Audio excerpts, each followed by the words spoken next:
நீ சாதாரண ஒரு சட்டமன்ற உறுப்பினர், நீ கூவத்தூரில் என்ன கூத்து அடிச்சுங்கிறது எனக்கு தெரியும். நடிகை தானே கேட்டுக்கிட்டு இருந்த? திரிஷா தானே கேட்டான் அந்த ஆள்.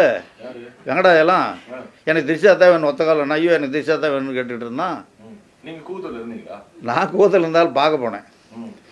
என்ன பண்ணுறான்னு பார்க்க போனேன். தண்ணி போட மாட்டான், நல்ல மனுஷன். கூவத்தில் திரிஷா தான் கேட்டான். அப்புறம் அந்த கருணாஸுக்கு தெரியும், நடிகர் கருணாஸ் தான் அதில் ஏற்பாடு பண்ணார். பாவம், நான் 2 மூணு நாள் திரிஷா எல்லா நடிகையும் இருந்தாலும் தான் ஏற்பாடு பண்ணேன். யார் வேணும்னு கேட்டவங்களுக்கு.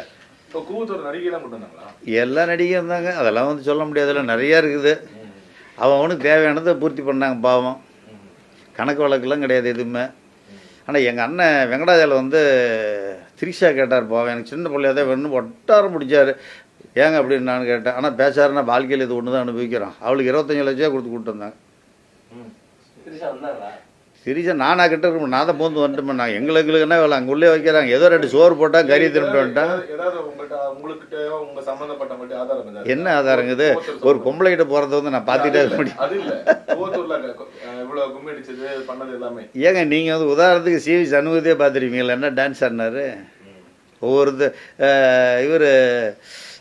இவர் நம்ம கூட்டுறவுத்துறை மந்திரி செல்லூர் ராஜ் என்ன பண்ணார், கூட்டுறவுத்துறை மந்திரி செல்லூர் ராஜ் என்ன பண்ணார், ஒவ்வொரு எம்எல்ஏஸ் என்ன பண்ணாங்கன்னு பார்த்துருப்பீங்கள, என்ன ஆட்டம் ஆடினாங்கிறத.